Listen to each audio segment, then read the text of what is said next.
a través de la palabra el Señor inyecta en nosotros fe.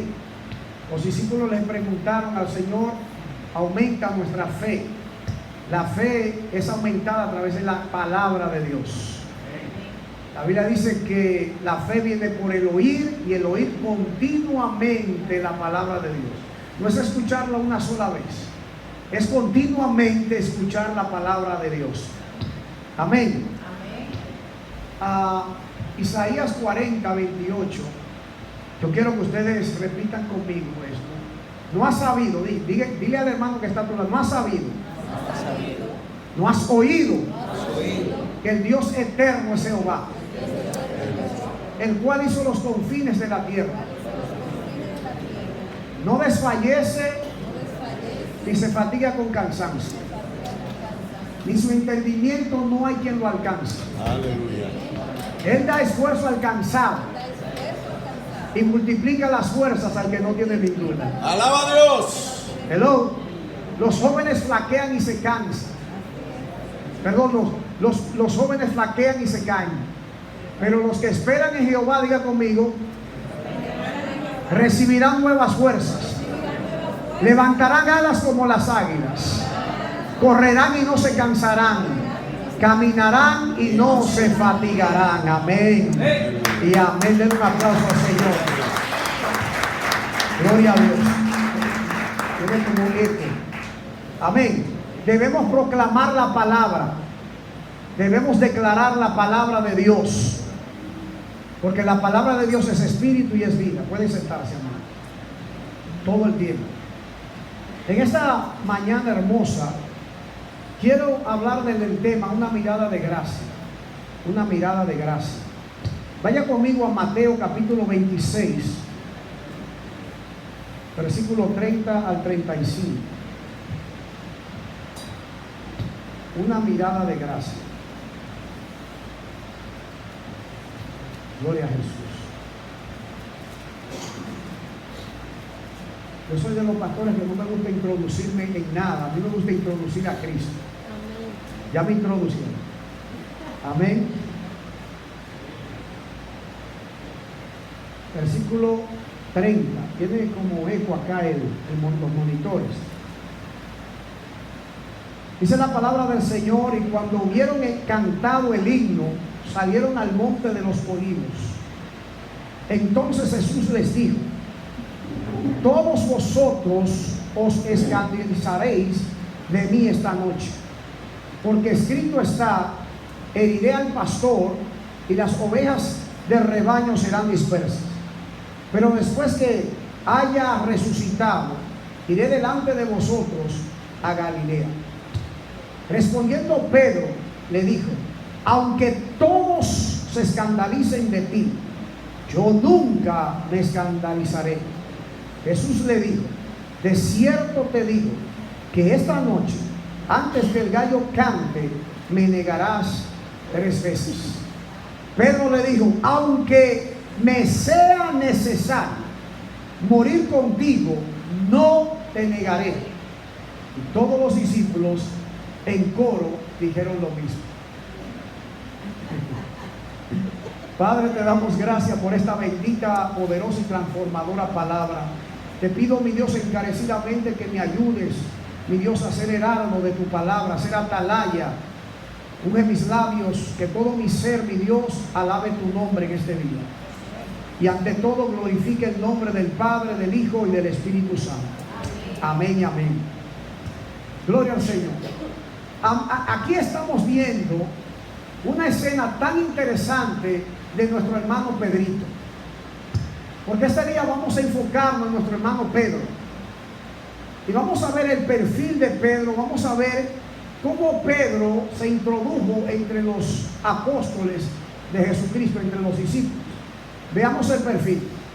En Juan 1:41 se puede atribuir el primer contacto de Pedro con el Señor mediante su hermano Andrés.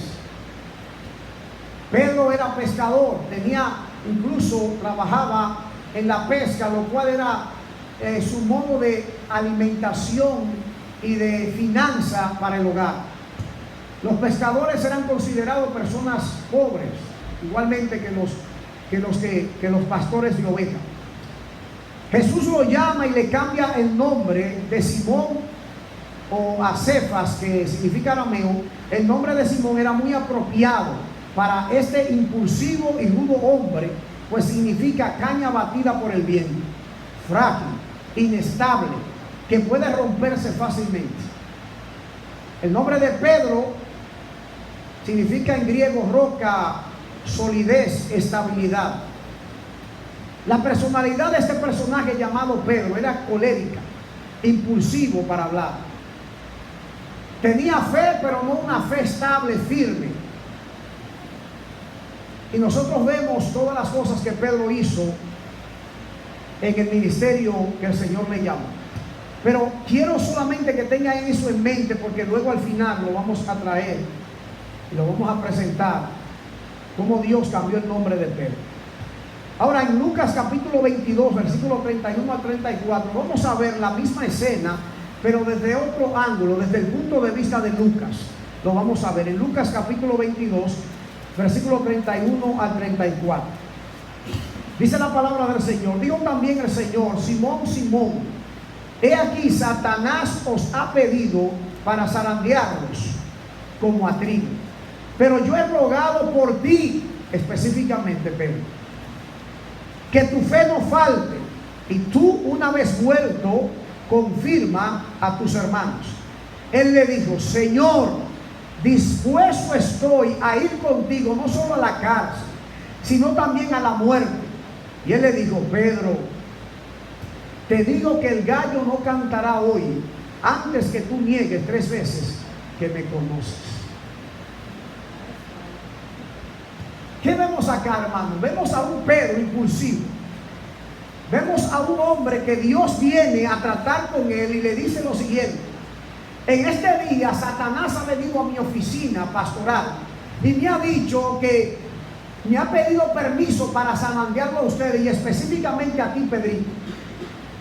Y Pedro, ¿sabes qué? Le he dado permiso para que lo haga, para que él te zarandee, porque yo necesito saber si verdaderamente tú eres trigo o eres paja. El propósito de Dios zarandear al pueblo de Dios, a los siervos de Dios, a los hombres de Dios, es para ver si nosotros verdaderamente somos trigo o somos paja. Amén. Cuando el trigo se zarandea era porque las personas se subían en un monte, en algo alto, lanzaban el trigo para que el viento se llevara la paja y quedara solamente el trigo. Dios hace lo mismo con su pueblo. Dios quiso hacer lo mismo con Pedro. El Señor sabía el temperamento, el carácter de Pedro, lo impulsivo que era. Y el Señor sabía que el carácter de Pedro necesitaba aún ser moldeado, igual que el nuestro. Amén. Lo que Pedro está hablando, diciendo acá, es nada más y nada menos que nuestra personalidad como seres humanos caídos. No, Señor, no te voy a negar. No, Señor, no voy a hacer jamás eso. No, Señor, voy a ir a la muerte. Pero cuando llega la prueba, hacemos otra cosa, decimos otra cosa, porque tenemos nosotros que meternos en nuestra mente que somos débiles y que sin Él nada podemos hacer. Amén.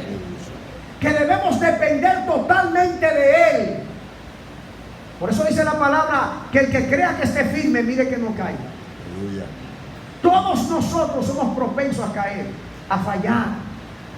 Pedro pensaba que él estaba fuerte, que él no iba a caer, pero el Señor Jesús sabía y le dijo: Pedro, he orado por ti. Escuchen esto, qué hermoso es que Jesús ore por nosotros. Porque la oración de Jesús, el Padre siempre la va a escuchar. Y el Señor le dijo: Pedrito, lo mismo que Satanás hizo con Job, lo está haciendo con Pedro, y lo va a hacer con nosotros. Nos va a pedir para zarandearnos, para ver dónde está nuestra fe. Porque nuestra fe debe ser probada más que el oro. No como el oro, más que el oro. Para zarandear, la expresión que indica poner a prueba la fidelidad, como a trigo. para ver si verdaderamente somos lo que somos. Pero dice, pero yo he rogado por ti que no falte tu fe. Hermanos, Jesús intercedió por la fe de Pedro. ¿Usted se imagina a Jesús orando por nosotros? Por nuestra fe. Bueno, Él lo hace continuamente, los 7 días a la semana, las 24 horas al día, delante del Padre. Aleluya. Para que tu fe no caiga, para que tú no desmayes. Porque la Biblia dice que sin fe es imposible agradar a Dios. Y los que se acercan a Dios es necesario que le crean que le hay, que Él es galardonador de lo que le buscan. Debemos tener nuestra fe. Dice, y tú una vez vuelto, o sea, a mí, confirma, o sea, fortalece a tus hermanos. En otras palabras, pero luego que tú pases por la prueba, tú vas a venir, no importa lo que haya sucedido, y tú vas a dar una palabra de aliento a tus hermanos, porque ya tú pasaste por esa prueba. Hermanos, por eso es necesario que nosotros pasemos por prueba. Para que nosotros, luego que otro hermano pase por la misma situación que nosotros hemos pasado, nosotros podemos darle palabras de aliento y decirle, ¿sabes qué? No te preocupes, porque yo pasé por eso y el Señor me ayudó. Él es mi ayudador. Él ha estado conmigo y jamás me dejó, y va a ser lo mismo contigo.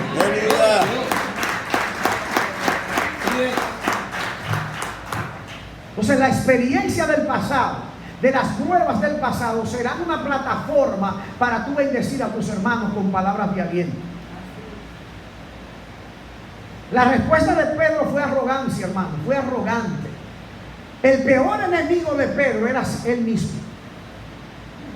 El peor enemigo tuyo eres tú mismo. No es el diablo, eres tú. Señor, dispuesto estoy a ir contigo no solo a la cárcel, sino también a la muerte. Y Juan, en Juan dice, moriré por ti si es necesario. Muchas veces decimos cosas de la boca, pero el corazón y la boca no están en armonía. Muchas veces queremos hablar muy bonito, pero lo que decimos no está en compatibilidad con el corazón. Por esa razón, la palabra de Dios dice que el corazón tiene que estar de acuerdo con la boca. Si confesares con tu boca que Jesús es el Señor y creyeres en tu corazón que Dios le levantó de los muertos, serás salvo. Mucha gente habla mucho con la boca, pero el corazón no está en armonía con la boca. Aunque la Biblia dice que de la abundancia del corazón habla ¿qué? La boca. Pero muchas veces hablamos por hablar. Pedro era uno de esos. Declaraciones de Pedro que nos confirman que Pedro es una persona abrupta para hablar, pronta para hablar. En todo momento Pedro siempre se adelantaba a los discípulos. Señor, no vayas a Jerusalén. Señor, no hagas esto. Jesús hacía preguntas y Pedro siempre era quien respondía. El Señor caminó sobre las aguas y Pedro, Señor, si eres tú, haz que yo camine sobre las aguas. Pedro hablaba y luego pensaba. Ese era Pedro. Y siempre en la iglesia van a ver ese tipo de personas como Pedro, que hablan pero no piensan, actúan pero no meditan. Y debemos nosotros pensar antes de actuar, antes de hablar.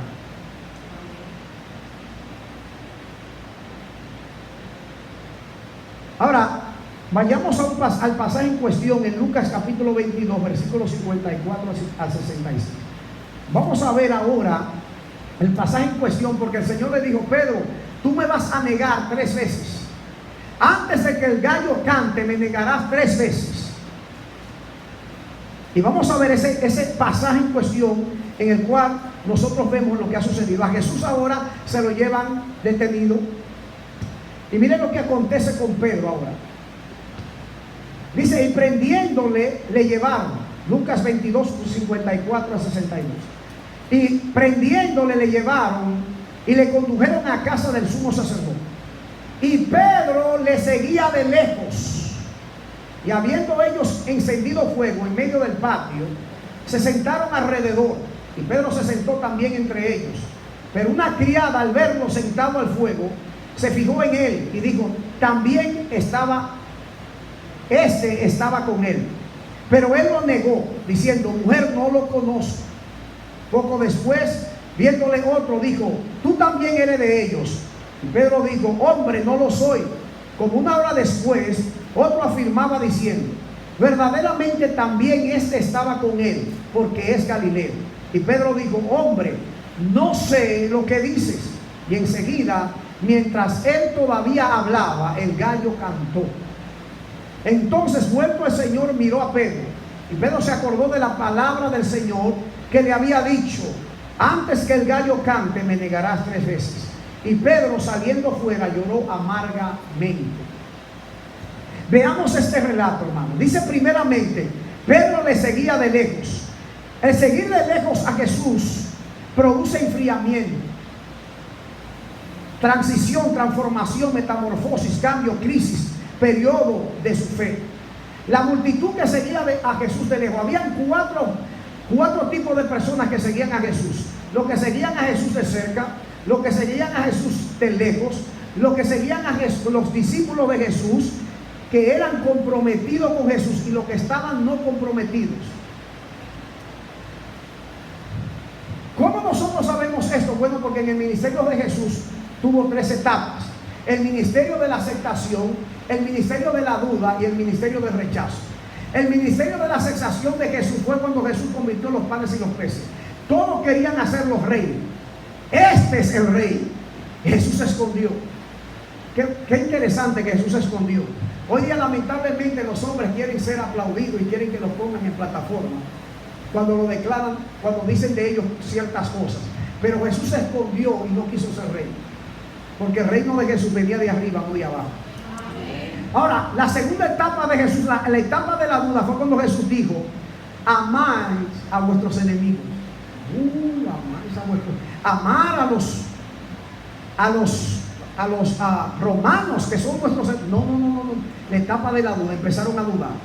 Y luego vino la etapa de rechazo, cuando Jesús dijo: el que no come de mi carne ni bebe de mi sangre no tiene parte en el reino de Dios. Dice que todos los dejaron.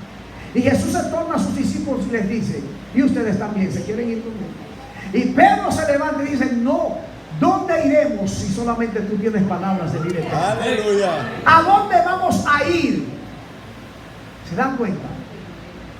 Entonces, Pedro acá, como hombre de Dios, empieza a entrar en una crisis de fe. Empezó a seguir a Jesús de lejos, y eso es peligroso. Muchos cristianos les gusta seguir a Jesús de lejos y no se comprometen con Él. No hay un compromiso con Él ni con la iglesia. Alaba a Dios. Y miren lo que sucedió por causa de seguir a Jesús de lejos. Dice que empezó entonces por causa de seguir a Jesús de lejos. Y habiendo ellos encendido un fuego, entonces Pedro empezó a tener frío. Porque seguir a Jesús de lejos te enfría. Miren esto, Pedro tenía frío. Es peligroso sentir frío porque nos lleva a buscar fuego extraño. Pedro empezó, hermanos, escuchen esto, lo primero que hace Pedro es seguir a Jesús de lejos. Y luego sintió frío y se sentó donde estaba el fuego. Cuando nosotros empezamos a seguir a Jesús de lejos, empezamos, hermanos, a juntarnos con personas que prenden fuego extraño.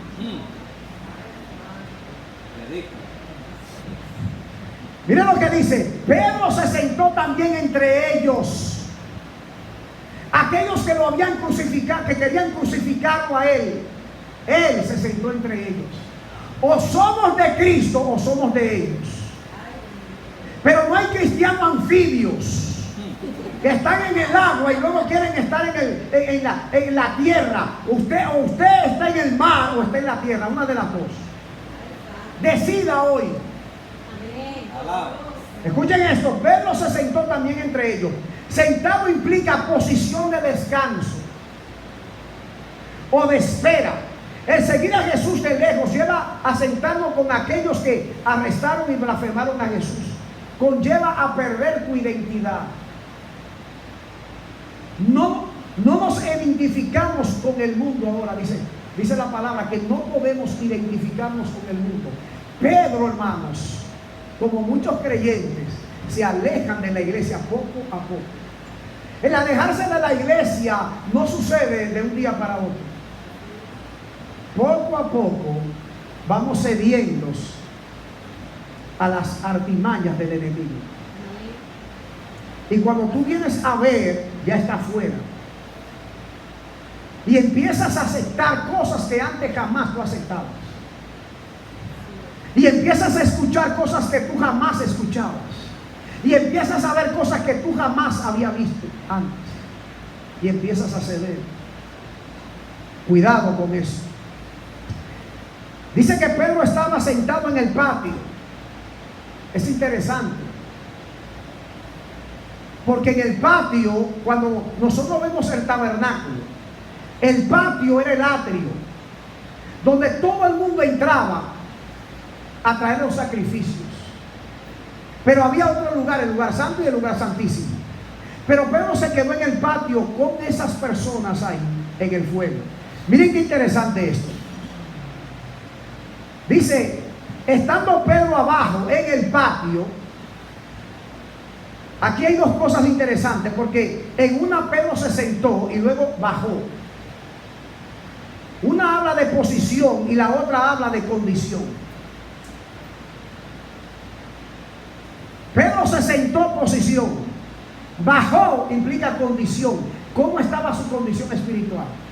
Si nosotros vemos la vida de Sansón continuamente, la vida de Sansón era continuamente bajando. Y bajó Sansón hacia Gaza. Y bajó Sansón, siempre iba en decadencia. Porque cuando nos alejamos de Dios, empezamos a enfriarnos. Y sin darnos cuenta, empezamos a menguar en nuestra fe. Pedro empezó en decadencia hacia abajo. Y poco a poco empezó a descender. Y ya no de posición, sino de condición. Ahora, esto es lo que más me gusta a mí de todo. Que empezaron a identificar a Pedro. Aunque Pedro se estaba escondiendo, aunque Pedro estaba siguiendo a Jesús de lejos, la gente empezó a identificar a Pedro. Y empezó a decirle, tú eres uno de ellos. Escucha esto. Porque aunque tú te escondas, la luz del fuego revelará quién tú eres. Amén. Como él se puso en el fuego, empezaron a verlo y empezaron a decir, tú eres uno de ellos. No, tú estabas con él. Escucha esto. Cuando tú pierdes tu identidad, el mundo te va a recordar a ti quién tú eres en Cristo. Aleluya. Aunque te esconda, la gente va a descubrir verdaderamente tu verdadera identidad. Tú eres como ellos, tú hablas como ellos, tú eres Galileo, tú eres uno de ellos. Pedro trató de esconderse de lejos, seguir al Señor de lejos, pero la gente lo descubrió. Pedro, un cristiano no se puede esconder, porque tarde o temprano va a reflejar, va a salir lo que está dentro. Gloria a Dios. Aleluya. Pedro no se pudo esconder. Tú eres uno de ellos. Tú hablas como ellos, vistes como ellos, no te puedes esconder. Aunque pierdas tu identidad en el mundo te va a recordar quién tú eres en Cristo. Aleluya. Porque hay mucho pueblo allá afuera que se ha olvidado quién es. Pero el mundo constantemente le recuerda, pero ¿por qué hablas así si tú eres cristiano? ¿Por qué te comportas así si tú eres hijo de Dios? Y Pedro, con palabras de marinero, empieza a decir, yo no conozco a ese hijo de la... Así fue la cosa. La cosa no es como se pinta acá. La cosa es que yo no conozco a ese hijo de la... Así fue la cosa. Y cuando Pedro 3 veces niega al Señor, el gallo canta. Aquí viene lo interesante. El gallo canta y le recuerda a Pedro lo que Jesús le profetizó. Antes de que el gallo cante 3 veces. Antes de que el gallo cante, me negará 3 veces. Y Pedro, con su arrogancia, le dijo: ¡ah! Yo estoy fuerte, Señor, en ti. Mi fe está fortalecida. No te voy a fallar. No te voy a negar. Voy a ir contigo hasta la muerte. La naturaleza de Pedro, la expresión de Pedro, no es nada más y nada menos que nuestra condición humana. Que todos somos propensos a fallar. Ahora, lo interesante de todo esto es que en un momento dado, Lucas narra algo interesante que no narra Mateo. Y es que cuando Pedro escucha el gallo cantar, en el libro de Lucas dice que hubo una mirada y Jesús miró a Pedro. Lo miró fijamente. Y esa mirada no fue una mirada de condenación. No fue una mirada de: Pedro, te lo dije. Como hacemos mucho, que damos consejos, los consejos no se siguen y luego le decimos a la persona: te lo dije. Ese no es Jesús. Alaba a Dios. Jesús miró a Pedro fijamente y los dos se miraron fijamente. Y la mirada de Jesús fue una mirada de amor, una mirada de ternura, una mirada de consuelo, una mirada de gracia. Aleluya. Una mirada fija. Pedro, aunque me negaste, yo nunca te voy a negar. Aleluya. Gloria a Dios. Pedro, aunque hiciste lo que hiciste y me negaste, yo nunca te voy a negar. Pedro, te lo dije que iba a orar por ti y yo sé que te voy a fortalecer a través de mi espíritu. Pedro, no importa cómo tú te sientas ahora, te voy a levantar, Pedro. Una mirada de gracia. Ustedes se imaginan cómo Pedro se sintió en ese momento cuando las miradas se cruzaron entre Jesús y él. Sabiendo Pedro que Jesús podía mirar en lo más profundo de su ser. Yo me imagino cómo Pedro se estaba sintiendo en ese momento, como muchos de nosotros nos sentimos cuando pecamos y le faltamos al Señor. Terrible. Pero ahí estaba aquel que le falló. Él lo podía ver, estaban viéndose los unos a los otros. Pedro, tranquilo, yo te voy a levantar. Yo no sé lo que tú has hecho, pero el Señor te dice en este día: yo te voy a levantar. Aleluya. Lo único que tú necesitas es una mirada de gracia, puesto los ojos en Jesús, el autor y consumador de nuestra fe. Amén. Gloria a Dios. Una mirada de gracia. No una mirada de condenación como hacen muchos, que lo que hacen es condenar. La mirada de Cristo restaura. Amén. Levanta al caído del muladar.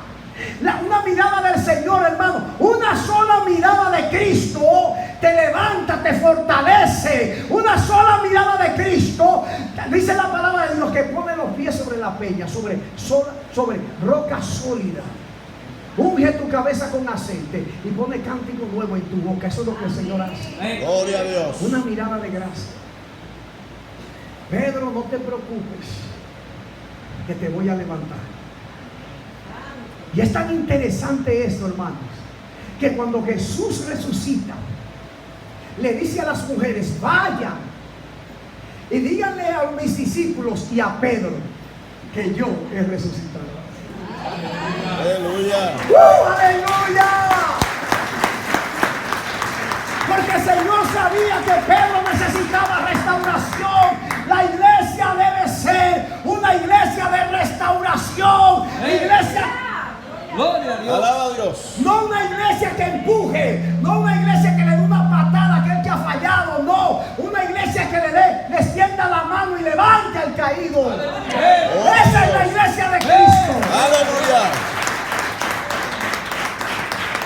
Esa es la iglesia que Él estableció en la tierra.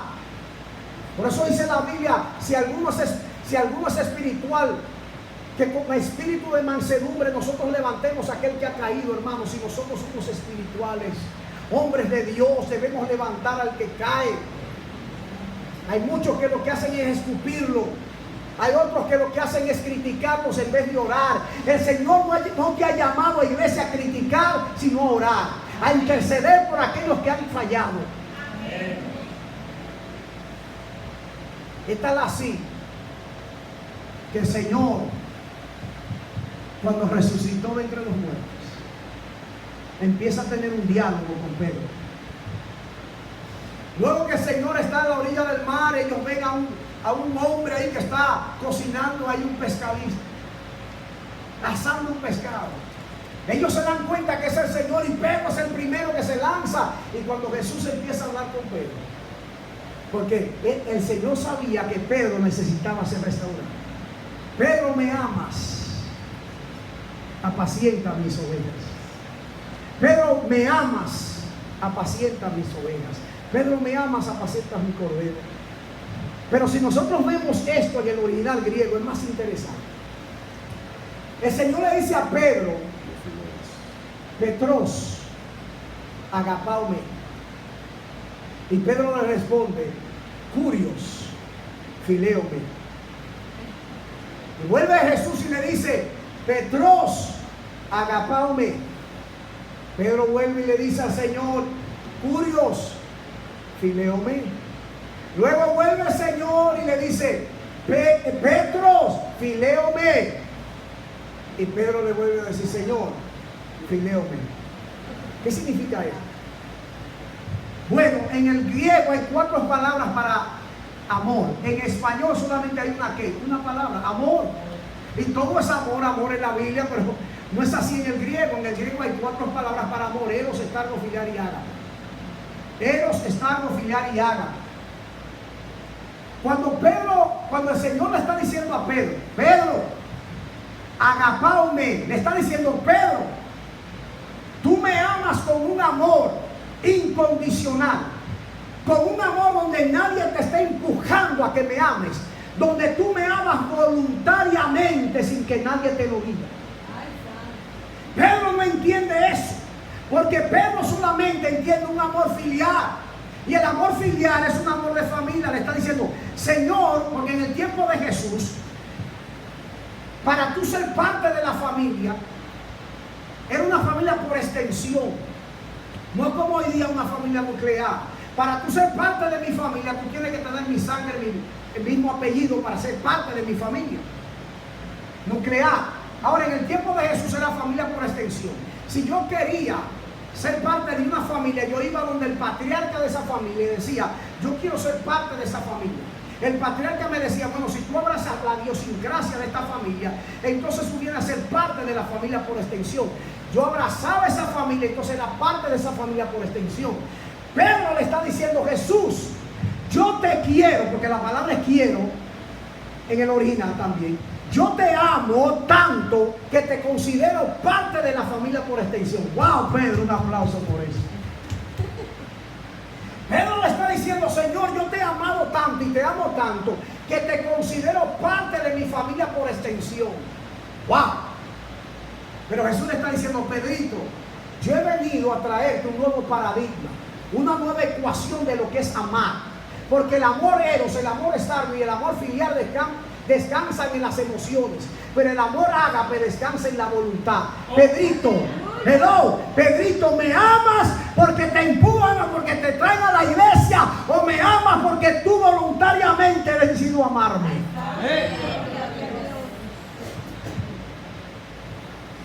Entonces Jesús nos dice a nosotros en este día, ¿cómo tú me amas a mí? ¿Me amas con un amor filial o con un amor ágape? Amor ágape debe ser el amor con el cual debemos amar a Dios. En otras palabras, el amor ágape es que yo te amo tanto que no espero nada a cambio de ti y mi amor jamás cambiará. Las personas que esperan algo a cambio por amar a alguien no aman con un amor ágape. El amor ágape le dice el novio a la novia y viceversa: yo te amo porque te amo, punto y aparte. Tú no tienes que hacer nada para que yo te ame más o te ame menos. Yo te amo con un amor constante. Por esa razón los jóvenes, cuando niñas, jóvenes, cuando el muchacho te diga que te ama, pregúntale con qué tipo de amor. Porque si es amor erótico, tú le dices: el amor erótico es para el hecho de matrimonial. Para el hecho matrimonial el amor erótico solamente. Pero ¿cómo tú me amas ahora? Con un amor ágape. Con un amor que yo no tengo. No, porque muéstrame hoy día, como dicen los jóvenes, muéstrame una señal de que tú me amas. Lo que están diciendo es eróticamente. Tú no tienes que dar ninguna señal, porque si una persona te ama, jamás te va a hacer esa pregunta, jamás. Así que si un joven te dice esa pregunta, joven, recházalo, porque ese no es para ti. Está muy serio hoy, está muy serio. Recházalo porque no es para ti. Porque la persona que Dios va a traer a tu vida te va a respetar. Y el amor ágape respeta al otro. Entonces, eso es lo que Pedro está. Por eso dice, al final dice que Pedro le dice: Señor, por favor, ya no me moleste tanto con esas preguntas. Porque Pedro se incomodó. Señor, ya no me preguntes más, tú sabes que te amo. Pero el Señor necesitaba tratar con Pedro, en el carácter de Pedro, en la voluntad de Pedro, y decirle: Pedro, es necesario que tú aprendas un nuevo paradigma de lo que es el amor.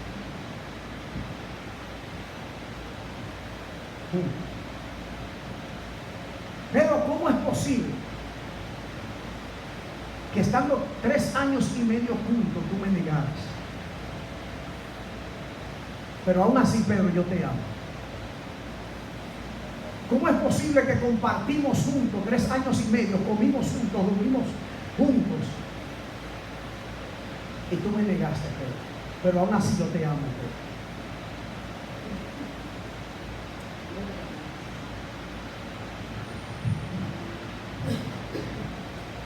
Y puede ser, no tiene que ser necesariamente Pedro acá, puede ser Juan, Carlos, José. Tanto que te he dado y me has negado, pero ¿sabes qué? Yo te amo. Aún así yo te amo.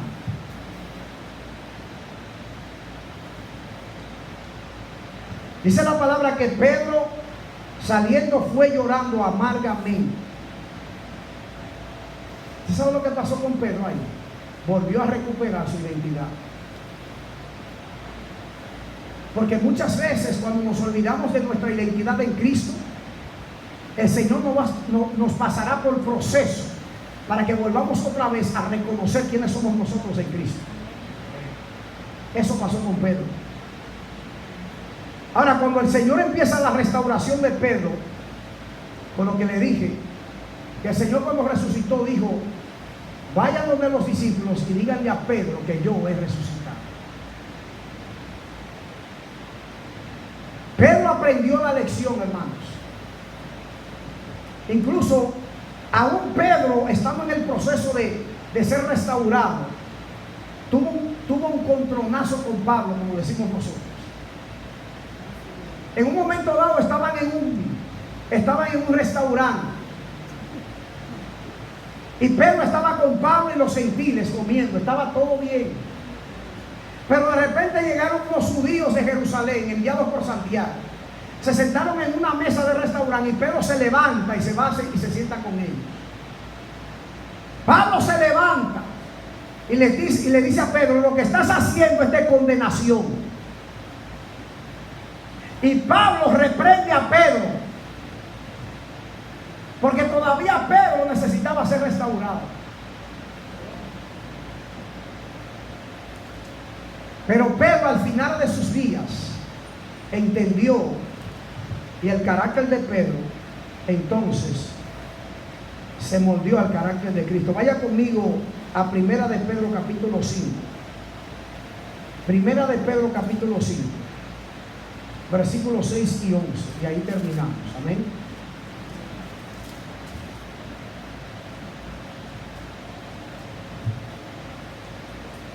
Pedro, hermanos, aprendió la lección. Miren lo que dice Primera de Pedro capítulo 5, versículos 6 al 11. Humillaos pues bajo la poderosa mano de Dios, para que Él os exalte cuando fuere tiempo. Pedro sabía, echando toda vuestra ansiedad sobre Él, porque Él tiene cuidado de vosotros. Sed sobrios y velad, porque vuestro adversario, el diablo, como león rugiente, anda alrededor buscando a quien devorar, al cual resistid firmes en la fe. Pedro aprendió la lección, hermanos, sabiendo que los mismos padecimientos se van cumpliendo en vuestros hermanos en todo el mundo. Mas el Dios de toda gracia, que nos llamó a su gloria eterna en Jesucristo, después que hayáis padecido un poco de tiempo, Él mismo os perfeccione, afirme, fortalezca y establezca. A Él sea la gloria y el imperio por los siglos de los siglos. Amén. Pedro aprendió la lección.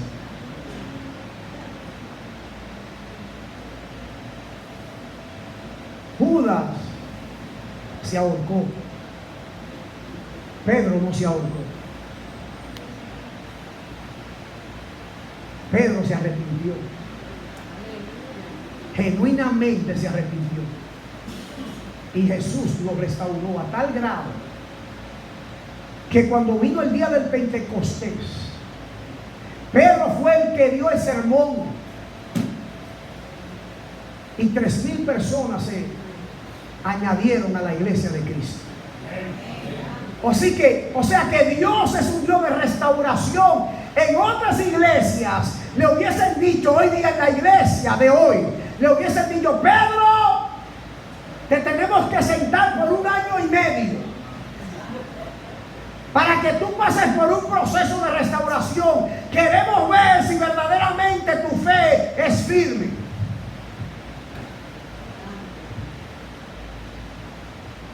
Pero Jesús no hace eso. Jesús no trabaja de esa manera, porque Jesús sabe y conoce el potencial que hay en cada uno de nosotros. Él puede ver, Él sabe. Jesús no trata con la actualidad vigente en nuestras vidas. Él trata con el proyecto y el propósito que Él tiene en nuestras vidas. Tú puedes estar, escucha, tú puedes estar en estos tiempos débiles, pero Él no ve tu debilidad. Él ve lo que Él va a hacer contigo, lo que Él está haciendo contigo. Eso es lo que Dios ve. Hermano, si Dios viera el ahora, pobre de nosotros. Pobre de nosotros. Dios ve más allá. Dios ve el final de tu vida y lo que va a lograr en tu vida. Si nosotros fuéramos de esa manera, que fuéramos hombres y mujeres que le decimos a los hermanos: sí, fallaste, hermano, es verdad, fallaste, te arrepentiste genuinamente, estoy aquí para ayudar, y pasar por un proceso. Pero hermano, no de 2 años ni 1 año y medio. Vamos a ver cómo el hermano responde a la disciplina y vamos a restaurarlo. Porque nosotros como ejército de Cristo somos un ejército. Y no podemos dejar a los soldados heridos en el camino. Debemos levantarlo, echarlo en el hombro y caminar con ellos, correr si es necesario. Pero jamás dejarlo herido en el campo de batalla.